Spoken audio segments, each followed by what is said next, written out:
Добар ден, почитувана публико, и добре дојдовте во најновото издание на видео подкастот Гласот на Слободна Македонија. Ова е третото продолжение на нашата анализа на емисијата Отворено 24 во однос на предлог законот за поништување на лустрацијата. Веднаш ќе продолжиме со нашата анализа. Добар ден, само да ви кажам, повеќе продолжи. Значи, сега ќе се осврнеме на излагањето на Александар Диневски, наводно поранешен припадник на службите за државната безбедност. Отворена аналитика во СДБ. Да, а инаку е и автор на текстот кој што го отпочна расколот во ВМРО, ДПМН во 97 и други и учесник во други така големи настани.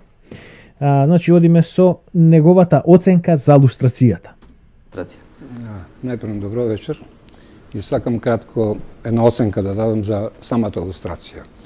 Прво, таа е изместена од својата основна идеја, која требаше да биде на одреден начин надомест или пак исправање на неправдите од време на еднопартискиот, односно комунистичкиот систем. Наспроти тоа, господинот Томе Аџиев може да негира колку сака, но факт е дека лустрацијата беше дел од една платформа на Никола Груевски, со која сакаше тотално реустројство на целата македонска држава, односно уништување на сите негови политички противници. Логички, дали има логика во ова што го тврди Диневски, дека Груевски се обидувал да ја уништи неговата политичка опозиција преку лустрацијата? Дали навистина, доколку тој сакаше да ја уништи СДС и партиите, нивните клонови, дали ова беше начинот со кој што требаше да го стори тоа? Нема врска. Тој Груевски како сакаше да ја растури опозицијата, всушност да го забрани делувањето на СДС, да го забрани делувањето на партијата на Андов, партијата на Гошев, што беше да ги забрани сите партии кои учествува во првиот парламент, а беа со лево ориентација, која стана после, се трансформира под разни имиња. Груевски можеше да го стори без проблем, ако ја спроведеше резолуцијата по лустрацијата според резолуцијата 1096. Да, значи, зашто, просто речено, сите партии кои што произлегува, сите партии малтене, освен ВМРО ДПМН, кои што се појавија во 90-та година на изборите, речи сите произлегува од Сојузот на комунистите. И тоа беше целата игра, да се разделат комунисти во неколку партии за да глумат плурализам и ако се спроведеше лустрација како по резолуцијата, ќе се случише она што се случи во Латва. Што се случило во Латва? Во Латва власта бидејќи докажа дека партијата наследник на комунистите во неколку наврати се направила државни удари.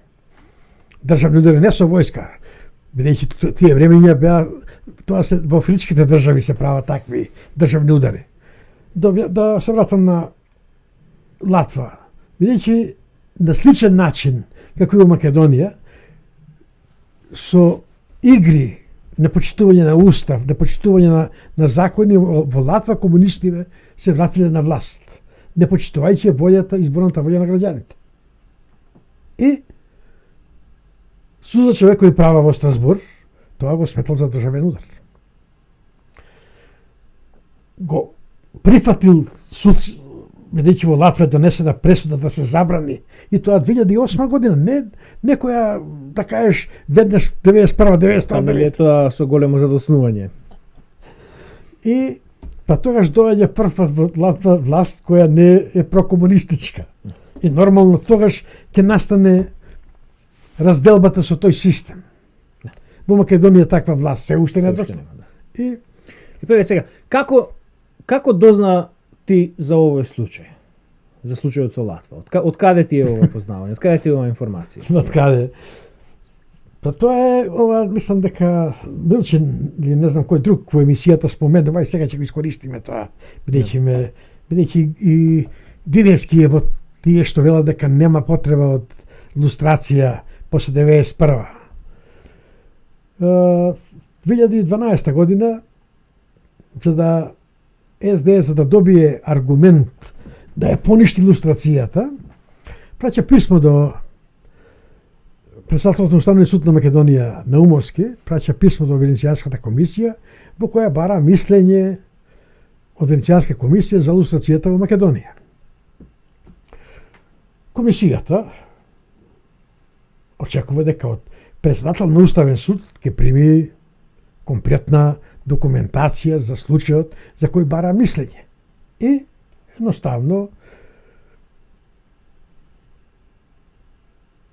праќа извештај во Македонија. Мислење. Мислење, извештај. Мислење, бидејќи тоа се Венецијанска комисија дава мислење исклучиво, во кој му одговара на председателот на судот, но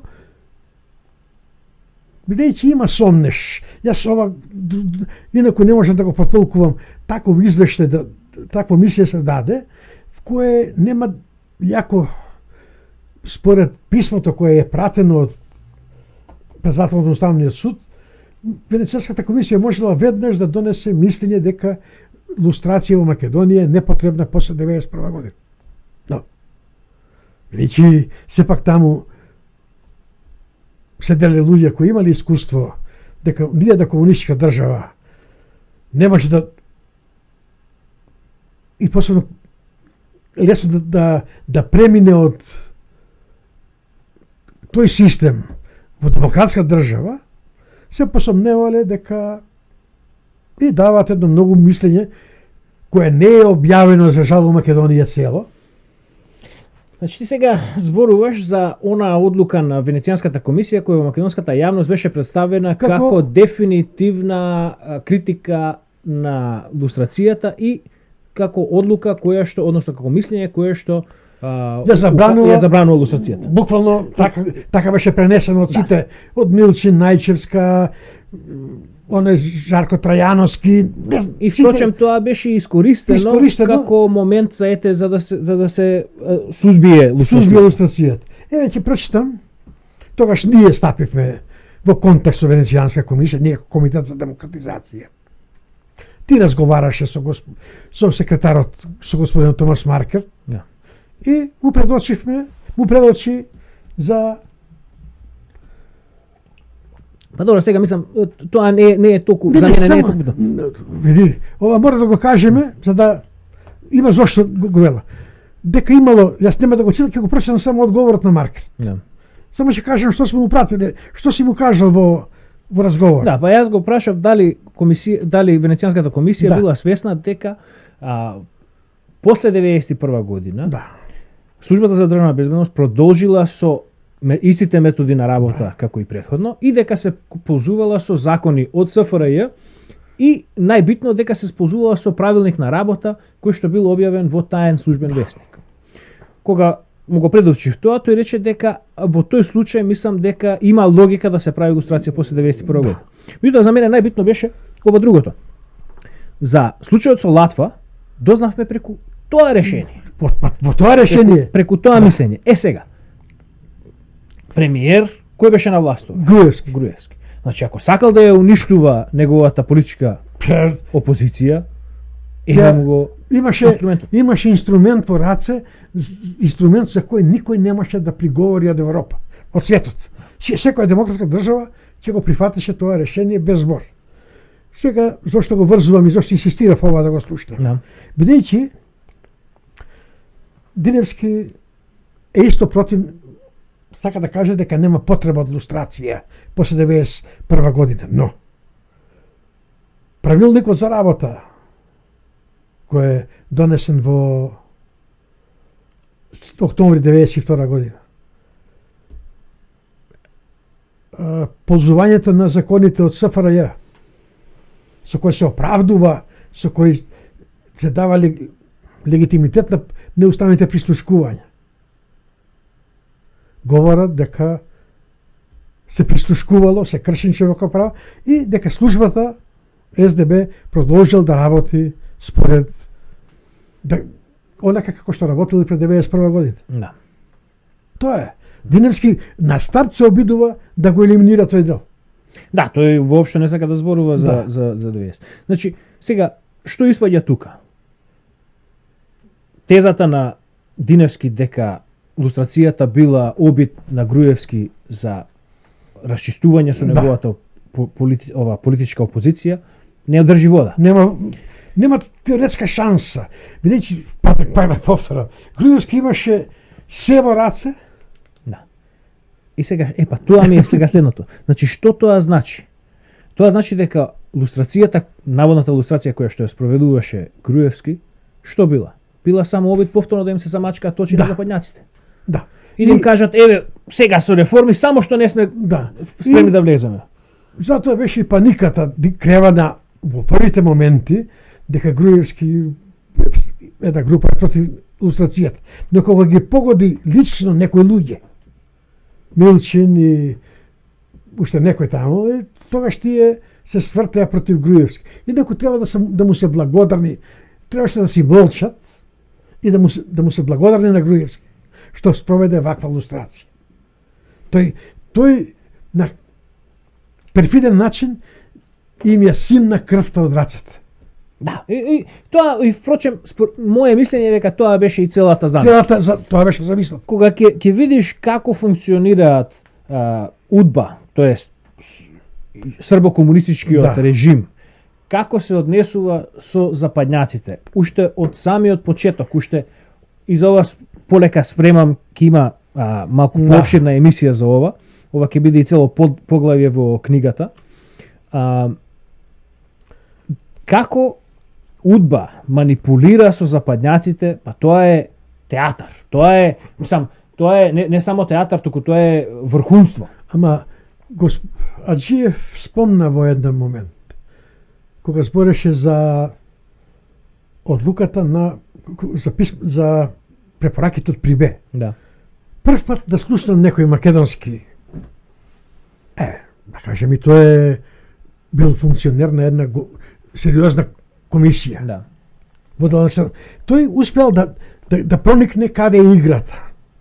Сите информации кои излегуваат од Македонија кон разни држави, кон разни невладни организации во светот, кон Европската унија, секаде кон некоја комисија која се занимава со Македонија, кон разузнавачките служби на други држави, кои се на пријателски држави. Секогаш тоа се информации кои одат од луѓе на службата. Или организации на службата.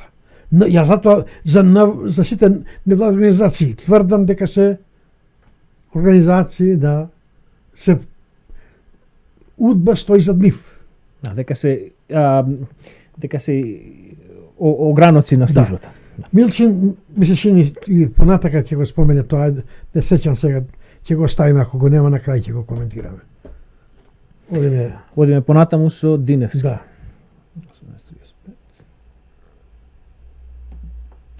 Спречен. Толку, значи, лустрацијата како процес, од било кој аспект да се посматра, таа е злосторство. Не може една неправда, што била сторена во времето на едномието, да биде исправена со друга таква неправда, сторена сега во време на еден демократски систем. Било кој критериум да се примени, од било кој аспект да се посматра, дали од политички, дали од правен, дали од етички, лустрацијата не може, така како што е спроведена, да издржи критиката на јавноста. И не може да добие преходна оценка. Токму затоа е потребно да се донесе овој закон, што, иако со задоснување, за да се поништат сите овие решенија кои произлегува, односно пресуди, тоа не се решение, тоа се пресуди. Не беше намерата лустрацијата да биде судски процес, туку таа требаше да биде политички процес, прочистување на општеството, односно едно само прочистување на општеството, една морална, главниот акцент беше на моралната димензија и на политичката. Но ние овде присуствуваме на еден злосторнички, правен процес. Зошто е злосторнички? Но тоа ќе го преслушаме подоцна. Оба намерно го извадив овој подолг инсерт овде. Јасно ли ти е што сака да каже? Јасно ми е. Тоа е питагонарка. Да се внесе забуна и да не се знае. Чекај сега, Советот на Европа во резолуциите јасно посочи како треба да се одвива лустрацијата. И тоа е преку судски пат и сите оние кои направиле злостор да понесат судска кривична одговорност. Тој овдека инсистира да нема ништо. Да нема ништо. Што вика сега, значи, тој впрочем сака самата лустрација да се случи некако во воздух. Тоа што вика дека не треба да биде судски процес, треба да биде политички процес, ама политичкиот процес е проблем. Еве, комисијата требаше да биде нешто такво, значи тоа е проблем. Значи сама лустрацијата некако сама треба да се случи како феномен. Да се случи? Да се соберат Милчин, Диневски и уште таму некои најчевски да кажат лустрацијата е завршена. И тоа да биде за сите нас, готово. Не.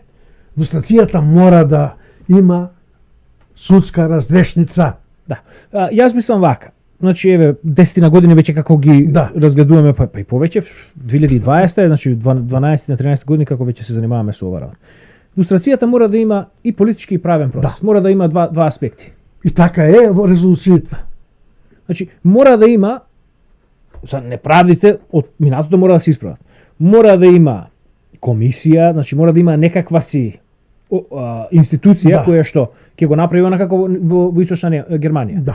Која што ќе ги прочепка сите досиеа, која што ќе направи комплетен список на сите соработници. И автоматски ќе се дисквалификуваат луѓе, кои што соработници, налогодавачи, корисници на информации, ќе се елиминираат од пристап до јавни функции. Така е. Тоа е едното. Значи, како што ти викаш, тоа не е секој соработник априори кривичен злосторник. Ама затоа во Источна Германија резултатот на лустрацијата е застрашувачки. Мислам, застрашувачки кој ќе се погледне колку луѓе се отстранети од системот. Сите професори на правните универзитети во Источна Германија им се одземени катедрите. Зошто? Зашто тие влијаат на новата генерација правници. Сите во наставниот кадар во училиштата 60% е отстранет од образованието. Повторно, зошто? Од истата причина, зашто влијаат на новата генерација. Зашто тие се трудото дрво кое што ќе даде повторно труд производ. Од не знам таму колку илјади беа, 1000 и кусур дипломати. Само 2-30 дипломати се оставени во дипломатската служба. И сега види каде е поентата. Источна Германија се спојува со Западна Германија. Значи, влијанието и да останеле сите 1600 во дипломатијата не би било пресудно за таа држава. Бидејќи Германија, Западна Германија имала изградени демократски принципи и се можела полека да ги задуши тие влијанија од комунистите. Значи, потоа во офицерскиот кадар во војската 10 души има оставено само. 10-20 офицери се останати во источно-германската армија. Македонската армија е комплетно пополнета од кадри на ЈНА 91 година. Целиот извршен совет, целата влада, техничка влада македонска беше тоа. Значи, Кос е влезен во ЈНА. Удба од СДБ ниту еден човек не е отстранет. Го имаш, Удба ја имаш инсталирано. Зошто Василјевиќ во една негова изјава запрашан дали ќе има воена интервенција во Македонија 91 година. Како ќе биде во Македонија? Тоа одговора дословно вака. Вика, нема, во Македонија успеавме да инсталираме комплетно наша власт. Тоа е генерал Аца Василјевиќ. Аца Василјевиќ, началник на КОС. Што сака? И сега некој не убедува дека после 91 година се било супер. Да станала демократија. Некој свртел клуч и веднаш ништо. Се сменил менталниот склоп, се сменило се. Значи, да се да го поцртаме ова. Значи, лустрацијата мора да биде и правна и политичка. Да. Значи, имаме случаи каде што лустрацијата ќе значи само отстранување на кадрите на УДБА од позиции во државна администрација, Да. во судство, во органите на државна безбедност, на јавната безбедност, образованието и сите други останати делови на општеството, откаде што овие луѓе можат да влијаат врз воспитувањето на младината и оформувањето на законите и на културата. Па, на првото советување, кога е држано во Софија, 90 или 91 година, сега нема да ме држи за збор, го држи бившиот директор на ЦИА, Колби, Вилијам Колби. И тоа многу убаво доаѓа од Америка, да, ги собира сите држави од Варшавскиот пакт кои се одвоија од советски, каде што Наводно дојде до промена на општественото уредување. им даде инструкции. Првата инструкција и главната инструкција дека ниеден човек кој работел во безбедносните служби во времето на комунизмот не смее да биде да работи во новата служба. Не смее да биде дел од политичкиот и општествениот живот во државата. Значи, Појасно здраве. јасно здрави. Оди апарат. И сега, значи, имаме и причина зашто мора да биде лустрацијата и правен процес. Да. Затоа што имаме криминални дејства од налогодавачите, Да. кои што спроведувале акции, наредувале акции за прекршување на уставни права, соработниците во известен случај, не сите, меѓутоа има известни. Јасно. И имаме овие Корисниците. случаи каде што е вршен пуч во Македонија. Корисниците пат на тие информации, бидејќи тоа е целата работа. Тука е поентата. Политичката партија СДС Да. е корисникот на сите тие работи. Да.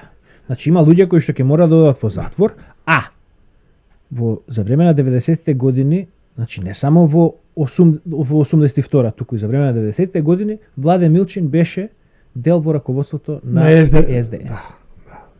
Тоа значи дека и тој има голема кривична одговорност. Не е случајно што неговата дерегистрација се случува во предвечерието на распадот на Југославија. Да.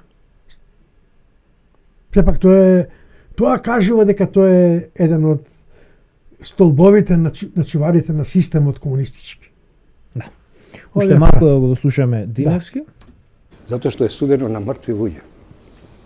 Не постои во правото никаде во светот каде што се суди на мртви луѓе. Тоа го правеше само Ендер Хоџа.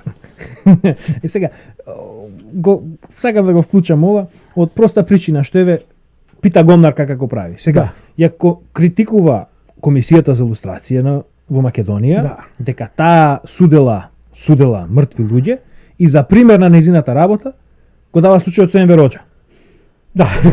Ама и уште нешто има во ова има пак една веќе тој инсистира на лустрација пред 90-та година. Да.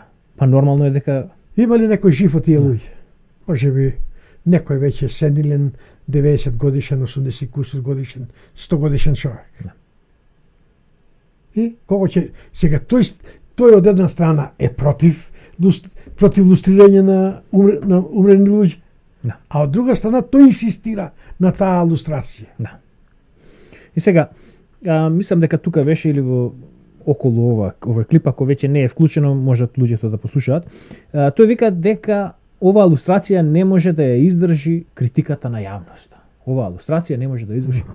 Која јавност, ти си малку повеќе во текст со дневните збеднувања, која јавност ја критикува лустрацијата во Македонија?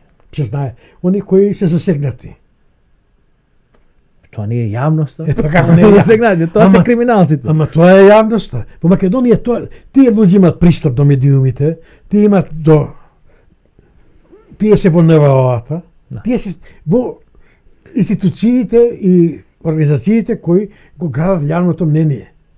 Зошто, напишавме 7-8-9 текста. Ниту еден портал, вестник, било кој, не се осмели да пренесе нешто. Иако Или пак да го критикува. и да го критикува.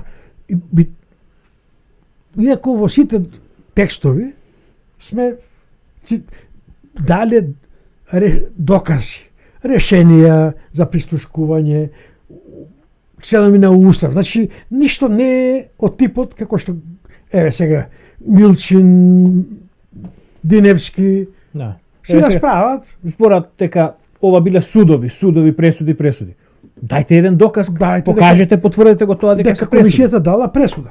Дајте ја. Покажете. Еве ја пресудата на комисијата за лустрација. Потпишана од Аджиев. Да ја Или видиме. дајте случај на некој професор што бил избркан од работа. Да. На некој што му биле ускратени граѓанските права. Нема. Што му било одземено нешто. Значи, Нема така. Ако Груевски, пак да се вратиме на Груевски, ако Груевски сакал, значи тој веднаш како ги носила комисијата решенијата, како ги потврдувал управниот второстепен суд, веднаш требал да ги брка со полиција од работа тие кои се лустрирани. Да. И само уште едно последно нешто околу ова што вика дека комисијата лустрирала мртовци. Мислам дека не е убаво така да се изразува кон Владе Милчин, кон Џунир Исмаил и кон Фрчковски. Луѓето може да се шминкаат, здрави се, може да не се убави, ама не се мртовци. Само кој се таму, мислам дека се работи Славко Јаневски беше починат и сега се од тоа се прави. Ама Славко Јаневски бил соработник. И крај. Никој не го вади од гроб да го беси. Точно така. На нашата публика мора да биде јасно дека културата е едно од најбитните постулати на службата. Културата, образованието, значи тука се прави пропагандата. Тука не смее да биде некој недокажан или било каков кадар. Јас нема шанса да бидам новинар во Македонија, да бидам уметник, да бидам професор, да бидам било што. Човек како мене нема шанса, или човек од тебе. Оние кои што ќе бидат креатори на културата се чисто одобрени од службата. Па зар има некој нешто напишано да финансирало Министерство за култура за страдањата на нашиве што биде затворени за независна Македонија. За независна Македонија, за нивните страдања во Идризова, во Добој, во Зеница. Не. Ние имаме впечаток дека тие во Идризово оделе на летовање. Да. Дека било таму се убаво, фино. И сега се крeva паника за овој филм таму, Медена земја. Да. Кога ќе се осмели некој да направи филм за страдањето на Шишков, за страдањето на Дане Поповски, за страдањето на тие што останаа верни на каузата, што не станаа соработници. Да се види низ кој пат поминале тие луѓе, која голгота преживеале. Да, и од друга страна да се даде една инспирација на другите, на младите, посебно на младите сега, тука на младината и останува светот. Да се даде една инспирација од тие нивни од самата борба на тие луѓе, од она сето на што тие го преживеале, значи иако тие биле, сега условно кажано, на поразената страна, затворени, заробени, тие не се предале, тие останале слободни луѓе. Ја совладале црната удба. Тоа е поентата, да се створи слика кај генерациите кои доаѓаат, дека во Македонија немало вистински херои, дека немало луѓе кои биле посветени до крај на каузата. Ти го нудат Драган Богдановски за херој. Ти го отвориш неговото досие, соработник. Ти го нудат Доцевски, почина пред некој ден, Бог да го прости. Го направија херој над хероите. Ти го отвориш неговото досие, соработник. Диневски Динката. Ти го отвориш неговото досие, соработник на службата. Шамбевски, соработник на службата. Значи, свесно, проучуваат луѓе и доаѓа до тие сознани. И сега некои историчари, за да останат на работно место да сочуваат, ги сокриваат тие податоци за нивната соработка. За Драган се прават филмови, се прават книги. Утре ќе помине времена, ќе дојде некој друго време кога некој ќе го интересира вистинската историја. И кој ќе разголи сликата, тогаш ќе каже, па да, во Македонија немало македонец кој се бори за македонската кауза. Тоа е целта. Младинава тоа го гледа и вика, па чекај, зошто јас, кога можам вака, полесно ќе станам соработник. Има Дарко Јаневски напиша на една многу колумна во денешен, каде Гоце и Даме се договараат поарно да бидат кодоши на султанот, доаѓа Тито, но не све се сеќаваат тие, и вика, па да, вика, еве како мене, многу ова колумна треба да прочитат луѓето. Многу на еден убав начин го објаснува тој процес во Македонија, зашто